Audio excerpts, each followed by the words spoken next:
నమస్తే, welcome to అడ్రీ media. నేను సౌజన్య. పబ్లిక్ పర్సన్ అయినప్పుడు ఈవెన్ సెలబ్రిటీ అని అందరూ ముద్దుగా పిలుచుకుంటారు కాబట్టి అలాంటి పర్సన్ అన్నప్పుడు పబ్లిక్కి ఆల్వేస్ ఆన్సరబుల్ ఉంటారు. సో అందరికీ తెలిసిందే బెంగళూరు రేవ్ పార్టీలో హేమ గారి ప్రమేయం ఎంతవరకు ఉంది, దాన్ని ఏ విధంగా ఆవిడకి అప్పిపుచ్చడానికి ఎన్ని ప్రయత్నాలు చేశారు, ఎన్ని వీడియోలు చేశారు అని. మరి లేటెస్ట్గా ఛార్జ్ షీట్లో ఆమె పేరుండడం జరిగింది. అంతేకాకుండా ఆవిడ డ్రగ్స్ తీసుకున్నారు అని పోలీసులు కూడా బయటకు చెప్తూ ఉన్నారు, పాజిటివ్ వచ్చింది అని. మరి ఈ అంశానికి సంబంధించి మనతో మాట్లాడడానికి, మనకు తెలియని ఎన్నో విషయాలను తెలియచేయడానికి ఈరోజు మనతో పాటు ఉన్నారు senior journalist, family counsellor Priya Chaudhary గారు ఉన్నారు. వారితో మాట్లాడదాం. నమస్తే అండి. నమస్తే. బెంగళూరు రేవ్ పార్టీ అన్నా లేదా రేవ్ పార్టీ అన్నా ఆర్టిస్ట్ యాక్ట్రెస్ హేమ గారి పేరు వినిపిస్తుంది. సో బీయింగ్ ఏ పబ్లిక్ పర్సన్, సెలబ్రిటీని కూడా అంటూ ఉంటారు. మరి ఆవిడ చాలా ప్రయత్నాలు చేసింది, నా ప్రేమేం అందులో లేదు, నేను అసలు లేనా ప్రిన్సెస్లో అని. కానీ ప్రూఫ్స్ అన్నీ బయటకు దొరికాయి. అండ్ బ్లడ్ శాంపిల్స్ కూడా తీసుకున్నారు. అసలు నేను బ్లడ్ శాంపిల్ అండ్ చాలా స్టోరీస్ అనేవి ఆవిడ నుంచి చాలా వచ్చాయి. అంటే బీయింగ్ ఏ పబ్లిక్ పర్సన్, పబ్లిక్ రిలేషన్స్కి సంబంధించి కావచ్చు, పబ్లిక్ నుంచి ఏదైనా రియాక్షన్ వస్తుంటే ఎలా వాళ్ళు ప్రవర్తించాలి, ఇప్పుడు హేమ గారి అంశమే తీసుకుంటే దీని గురించి మీరు ఏమంటారు? చిన్న విషయం, ఐఎమ్ నాట్ బ్లేమింగ్ ఎనీవన్. ఒక ఘటన జరిగింది. ఘటన అంటే అనుకోకుండా జరిగినటువంటి విషయం. ఒక ఘటన జరిగినప్పుడు నిర్దోషిగా బయటపడాలి అనుకున్నప్పుడు మనం కొన్ని వాస్తవాలను అయితే అంగీకరించాల్సిన అవసరం ఉంది. రైట్? ఒకటి, నేను ఇక్కడ ఏం మాట్లాడతాను అనంటే, అసలు ఇంతవరకు నేను ఈ విషయం మీద కనీసం ఎప్పుడో ఒకసారి ఒక లీగల్ ఒపీనియన్ తప్ప నేను ఇంతవరకు నేను అసలు ఈ టాపిక్ మాట్లాడలేదు. బికాస్ ఎందుకంటే అవతల ఉన్నది కూడా ఒక మహిళ కాబట్టి మనం అంతగా ఆ సున్నితమైనటువంటి అంశాన్ని మనం కదిలించకూడదు అనేటటువంటి ఒక దృక్పథంతో నేను సైలెంట్ అయిపోయాను. కాకపోతే రాను చూస్తుంటే నాకే ఏమనిపిస్తుంది అనంటే చాలా బాధ అనిపిస్తుంది అమ్మా. ఆమె చిన్న లాజిక్ ఎక్కడ మిస్ అయ్యారు అనంటే, నేను ఇక్కడ ఒక్కటే అడుగుతున్నాను, ఆ రోజు జరిగిన రోజున బయటకు వచ్చి ఒక వీడియో రిలీజ్ చేశారు. Well and good. ఎందుకంటే నాకు ప్రమేయం లేదు, నేను ఇక్కడ హైదరాబాద్లో ఉన్నాను, పార్టీలో ఉన్నాను, చిల్ అవుతున్నాను అని ఒక వీడియో పెట్టారు. బాగుంది. అక్కడ మీడియా అందరూ కూడా ఇదిగో ఆవిడకు ఉన్నది బెంగళూరులోనే, ఇదిగో ఇక్కడే ఈ చెట్టు ఉంది, ఇక్కడే ఇది ఉంది అని చెప్పేసి వాళ్ళు మీడియా కూడా ఆమె ఎక్కడుంది, ఆమె బ్లేమ్ చేస్తుంది, ఆమె ఫాల్స్ స్టేట్మెంట్ ఇచ్చింది అని చెప్పేసి నిరూపించే ప్రయత్నం మీడియా చేసింది. ఇక్కడ గమనించాల్సినటువంటి విషయం ఏంటంటే, మీడియా ఇంతవరకు అడగని విషయము, ఆమె ఇంతవరకు ప్రూవ్ చేసుకోనటువంటి విషయం, నేను ఆమెకి ఫేవర్గానే మాట్లాడుతున్నా, ఆమె ప్రూవ్ చేసుకోలేనటువంటి విషయం ఏంటి అనంటే, అసలు ఆవిడ ఎక్కడ నిలబడి మాట్లాడారో, నేను హైదరాబాద్లోనే ఉన్నాను, ఫామ్ హౌస్లో ఉన్నాను, చిల్ అవుతున్నాను కదా చెప్పారు.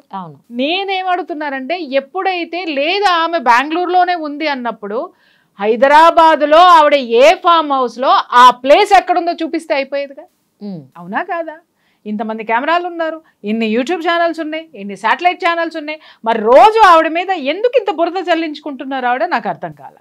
ఆవిడ ఎప్పుడైతే ఇది కాదు బెంగళూరులోదే అన్నప్పుడు మీరు రండి, నేను ఎక్కడ తీసానో చూపిస్తాను. ఎందుకంటే వీడియో రిలీజ్ చేసినటువంటి ప్లేస్ ఏరియా తెలిసిపోతుంది మనకి. ఇవాళ అమ్మ సెల్ ఫోన్ చేతిలో ఉందంటే ప్రపంచం చేతిలో ఉన్నట్టే.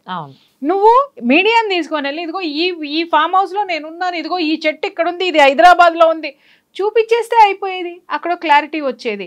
అక్కడ మీరు ఇంతవరకు దానికి సంబంధించినటువంటి క్లారిటీ ఇవ్వలేదు. ఇప్పటి వరకు కూడా దాన్ని అలాగే మరుగున పెట్టేటటువంటి విషయము, దాన్ని మాయ చేసేటటువంటి విషయంలోనే ఉన్నారు. రెండో విషయం ఏంటి అంటే, తర్వాత మళ్ళీ వచ్చిన స్టేట్మెంట్, నేను ఎక్కడికి వెళ్ళలేదు, పార్టీతో నాకు సంబంధం లేదు.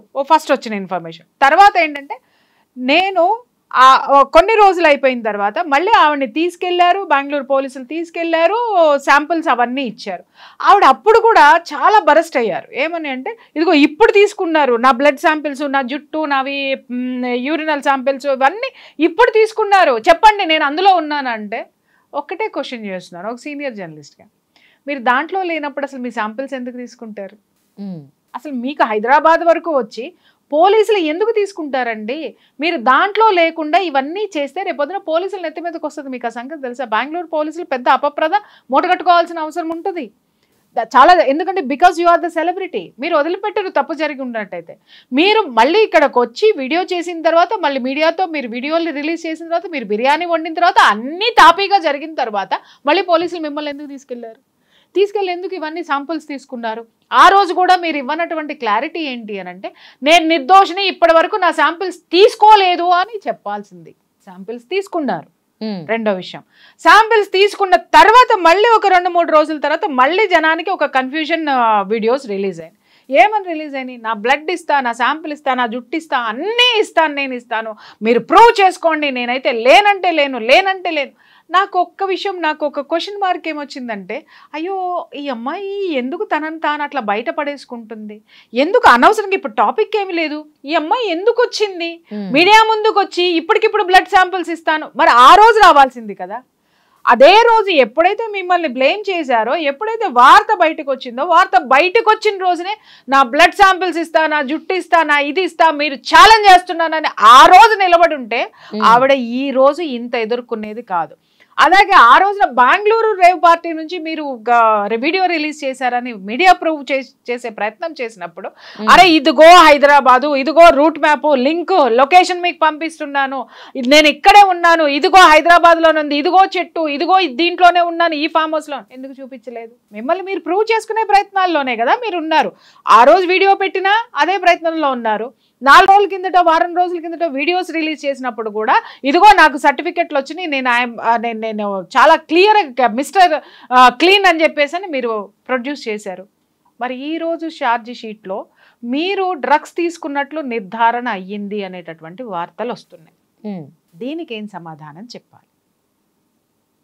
లిసన్, ఇక్కడ నేనేం మాట్లాడుతున్నానంటే ఒక్కటే, ఆమె చాలా ఆవేదన, ఒక ఇంటర్వ్యూలో నేను ఆవిడ ఆవేదన చాలా చూశాను. నేను చిన్నప్పటి నుంచి 14 ఏళ్ల వయసు నుంచి నేను కష్టపడుతున్నానండి, మా అమ్మ నన్ను తీసుకొని వచ్చింది, ఆవిడ చాలా కష్టపడ్డారు. దానికి మనం నిజం చెప్తున్నాను కదా, ఆవిడ చాలా మంచి నటి, నాకు కూడా ఆవిడంటే బాగా ఇష్టం, చూస్తాను, ఆవిడున్న సినిమాలు చూస్తాను నేను. అలాంటి కష్టపడినటువంటి వ్యక్తి, నేను జీవితాంతం కష్టపడ్డాను, ఇప్పుడే నేను జీవితాన్ని ఎంజాయ్ చేయాలని బయటకు వస్తున్నాను, కాబట్టి నా జీవితాన్ని ఎంజాయ్ చేస్తున్నాను అని అన్నారు. అది అబ్సల్యూట్ కరెక్ట్.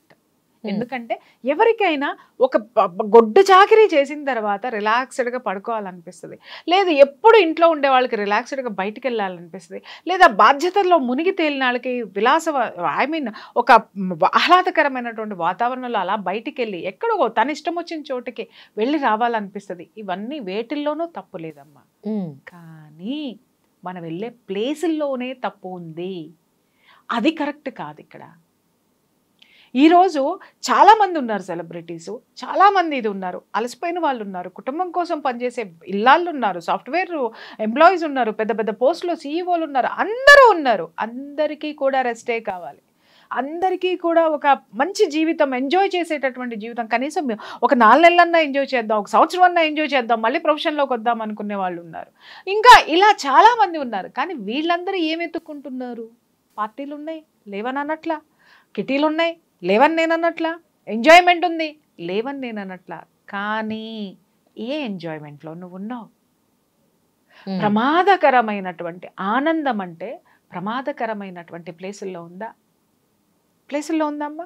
మళ్ళీ ఇంకొక స్టేట్మెంట్, ఆ రోజు ఏంటి, నేను ఎక్కడికి వెళ్ళలేదు, నేను హైదరాబాద్లోనే ఉన్నాను, ఒక స్టేట్మెంట్ అయితే, మళ్ళీ మొన్న ఇంటర్వ్యూలో నేను చూసింది ఏంటంటే, నేను పుట్టినరోజు పార్టీకి వెళ్ళింది కరెక్టే, పుట్టినరోజు కేక్ కట్ చేసేదాకా ఉన్నాను, ఆ తర్వాత వచ్చేసాను, ఆ తర్వాత ఏమో తెలియదు.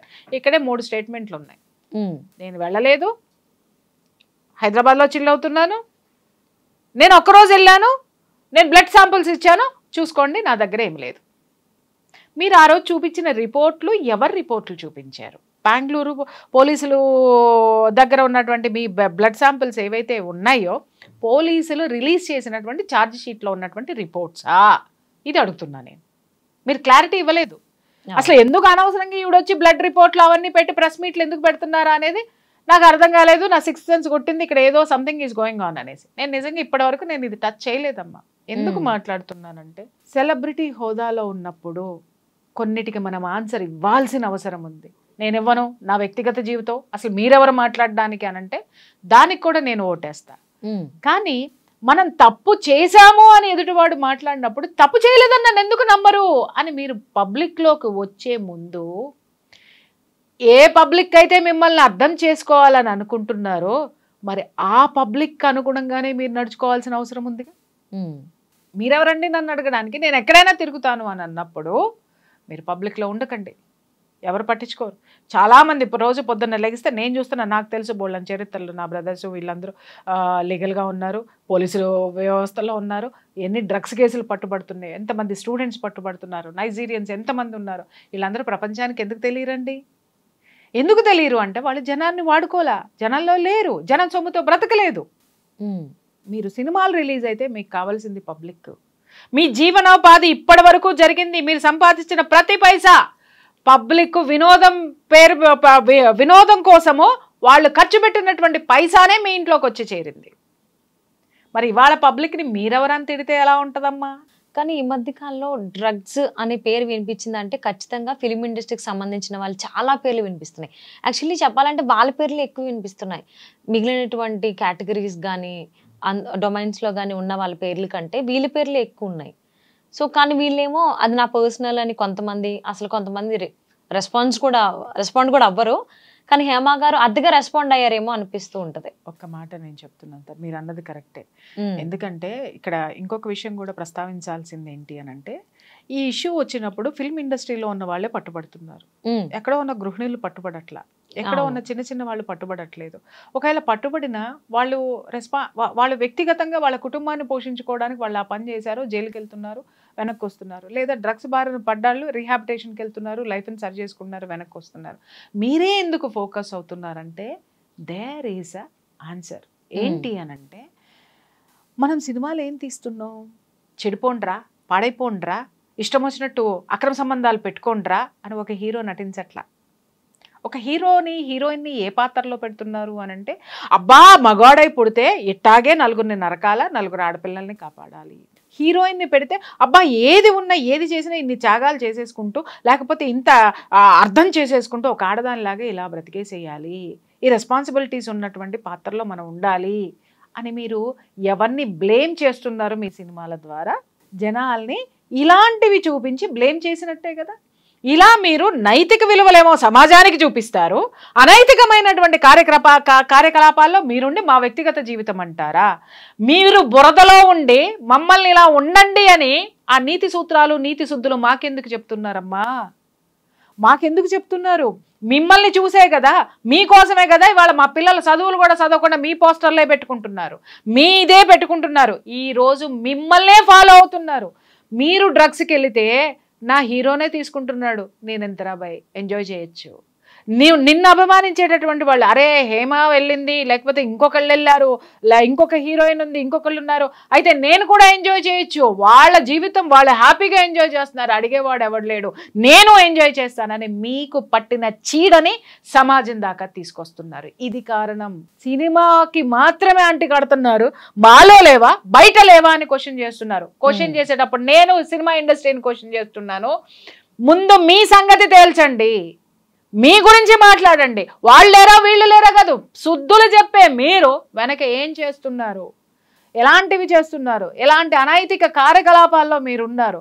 మిమ్మల్ని చూసి మా పిల్లలందరూ చదువులు మానేసి, వాడు వెళ్ళే పని మానేసి, తల్లిదండ్రులు కూడా ప్రేమించడేవో కానీ వీళ్ళని అంత ప్రేమిస్తారు. మరి మాకు బాధ ఉండదా?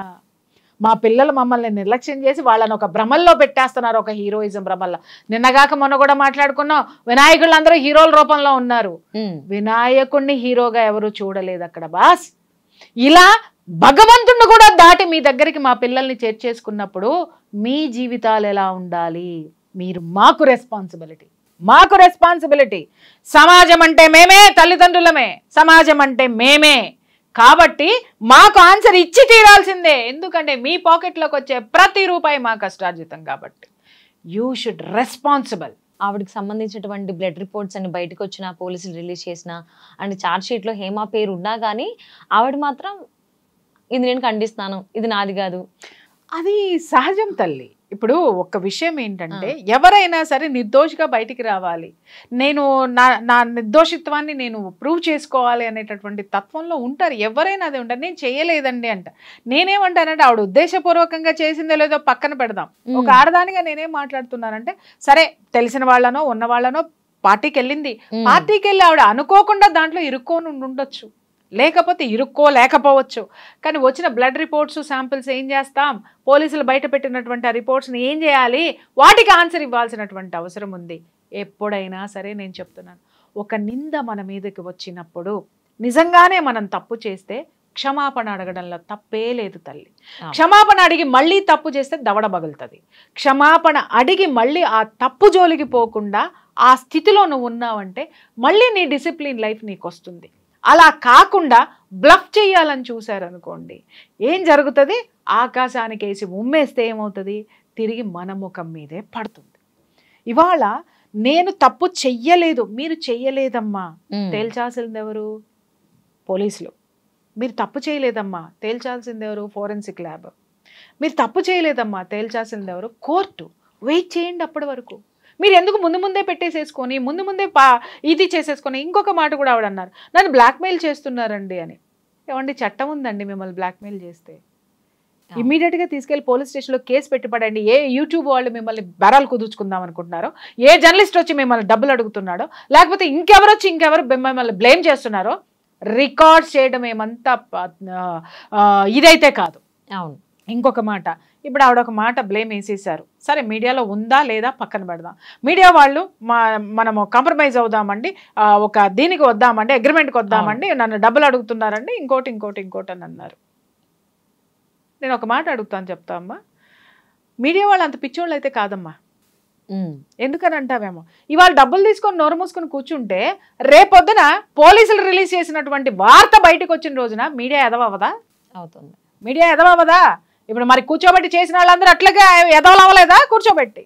నిన్ను నువ్వు చెప్పుకోవడంలో తప్పు లేదు, కానీ పొరపాట్లు జరగచ్చు జీవితంలో.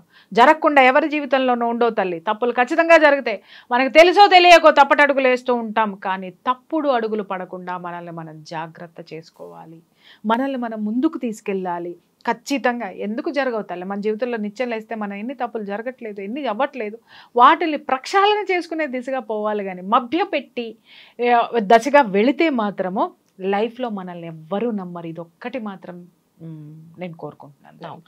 అండ్ పర్టికులర్గా ఈ బెంగళూరు రేవ్ పార్టీ గురించి అయితే హేమ గారు ఒక అబద్ధం ఆడినందుకు దాని వెనకాల చాలా అబద్ధాలు ఆడాల్సి వచ్చిందని చాలా మంది అభిప్రాయపడుతున్నారు. 100%. ఇక్కడ ఏంటంటే అందుకే చెప్తారు కదా, వాస్తవం ఒక్కటి ఒప్పుకున్నాం అనుకోమ్మా, కొంచెం టైం పడుతుంది మనల్ని మనం కోలుకోవడానికి.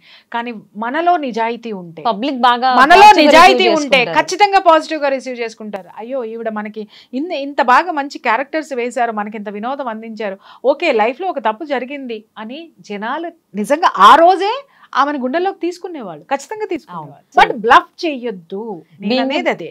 సాక్ష్యం ఎదురుగుండా కనిపిస్తున్నప్పుడు ఒప్పుకోండి. దాన్ని ఇంకా బ్లఫ్ చేసేటటువంటి ప్రయత్నాలు చేస్తే మాత్రమో ఇంకా మన మీద అపనమ్మకం మనమే పెంచుకున్నట్టు అవుతుంది అనేది మాత్రం నేను స్పష్టంగా చెప్తున్నాను. ఎగ్జాక్ట్లీ. సో మీరు చెప్పిందని ఫైనల్లీ పబ్లిక్ పర్సన్ అయి ఉన్నప్పుడు ఖచ్చితంగా పబ్లిక్ రెస్పాండ్ అవ్వాలి, పబ్లిక్ రెస్పాన్సిబిలిటీ ఉండాలి. సో అలానే మెలుగుతారు అందరూ కూడా, ఆశిద్దామండి. Thank you so much.